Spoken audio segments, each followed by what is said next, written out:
Ang latest, ang hottest sa showbiz and entertainment. Heto na sa Ang Pilipinas Ngayon.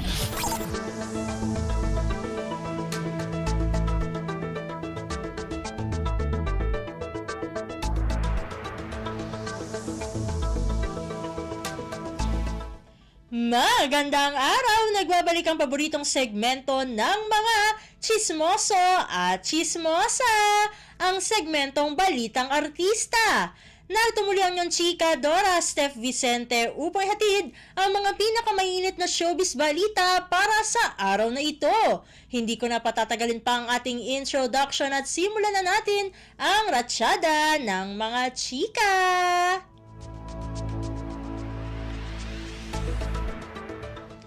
Ipinahiwatig ni Ai de las Alas na ang third party sa hiwalayan nila ng estranged husband na si Gerald Sibayan ay isa ring Pilipina. Sa kanyang verified Facebook at Instagram account nitong Martes, nagpost si Ai ng isang makahulugang quote tungkol sa cheater. Nakalagay dito, quote and unquote, "No woman could love a cheater and not pay the price of it."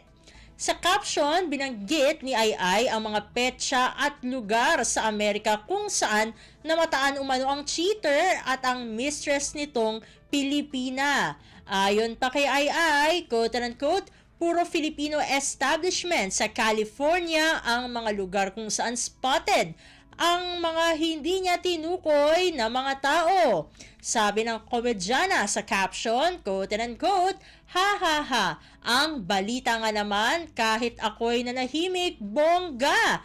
Take note, si mistress ay Pilipina." Ayan, hindi pa naman yan confirmed hanggat hindi natin nalalaman ang side ni Gerald. Pero yun nga, mukhang G na G itong si Ai. Samantala, naging madamdami naman ang renewal ng exclusive contract ng aktres na si Jeneline Mercado sa kanyang home network, ang GMA7. Matapos ang ilang buwang espekulasyon, naganap na sa wakas ang pinakahinihintay na contract signing ni Jeneline sa GMA network nitong Martes. Present sa contract signing ang top executives ng GMA Network bilang pagpapakita ng kanilang buong suporta sa homegrown kapuso actress.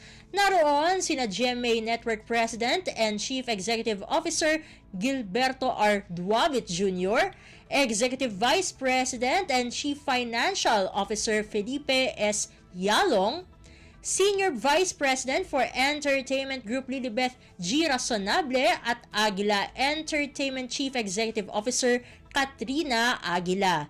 Noong June 2024, naglabasan ang mga haka-hakang lilipat umano si Jeneline sa ABS-CBN matapos mapansin ng kanyang fans na wala siya sa inalabas na station ID ng GMA7 na, kung hindi po tayo nagkakamali, humantong sa pagtatanong ng netizen sa TikTok account ng asawa ni Jen na si Dennis Trillo kung bakit nga ba wala sa station ID ng GMA itong si Jeneline, at ang di umano yung kumbaga yung pang-hack na sagot daw ni Dennis ay may ABS-CBN pa ba. Pero yun nga, sabi nga na-hack nga itong account ni Dennis, kaya ay nako, ewan na lang natin. Si Jeneline ay kilalang homegrown talent at isa sa itinuturing na big stars ng Kapuso Network, kaya hindi maiwasang magtaka ang mga netizen kung bakit wala siya sa station ID.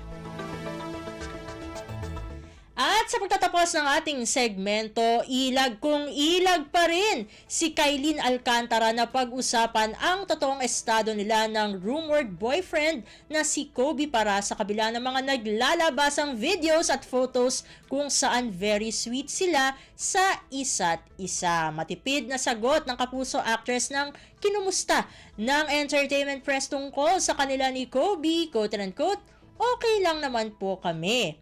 Sila na ba? Iwas kagad ni Kailin, quote and unquote, "Oh, grabe naman. Kumusta silang dalawa na laging spotted na magkasama?" Sabi ng Kapuso actress, quote and unquote, umiikot doon ang iyong mga katanungan. Okay naman kami, and let's just put it that way."